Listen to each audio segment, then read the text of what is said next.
राऊत साहेब, तुम्ही म्हणालात की मराठी माणसासाठी ठाकरे बंधू एकत्र आले आहे, पण या निवडणुकांच्या संग्रामात तुमच्या समोर लढणारीही मराठीच आहे आणि त्यांना मतदान करणारे बघा मराठीच असतील. बघा हा हा हा एक महाराष्ट्राला मिळालेला शाप.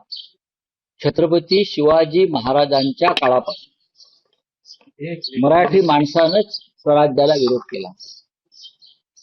शिवाजी महाराजांनी ज्या 250 लढाया लढल्या, असं शिवसेना प्रमुख आम्हाला नेहमी सांगायचे, त्यातल्या किमान 200 लढाया स्वकीयांविरुद्ध ते लढले आणि तरी त्यांनी स्वराज्याचं तोरण बांधलं. माननीय बाळासाहेब ठाकरे यांना सगळ्यात जास्त विरोध मराठी लोकांनीच काही केला, तरीही त्यांच्यावर मात करून माननीय बाळासाहेबांनी शिवसेना निर्माण केली आणि राजकारणामध्ये यशस्वी केली.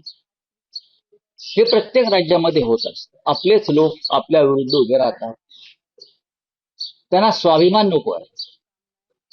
मुलं जे दिल्लीचे बुटचाटे आहेत, मग त्या बुटचाट्याने परवा बुट पोलिसांना एक मेळावा पण घेतला होता. ते प्रॅक्टिस करताय चांगल्या प्रकारे दिल्लीचे बूट कसे पुसता येतील किंवा बूट कसे चाटता येतील, त्यांची रंगीत तालीम सुरू आहे. पण महाराष्ट्रातला तळागाळातला मराठी माणूस जो आहे, मध्यमवर्गीय मराठी माणूस जो आहे, हा ठामपणे या शिवसेना आणि महाराष्ट्र नवनिर्माण सेनेच्या युतीच्या मागे उभा राहील, याच्याविषयी आमच्या मनात शंका नाही.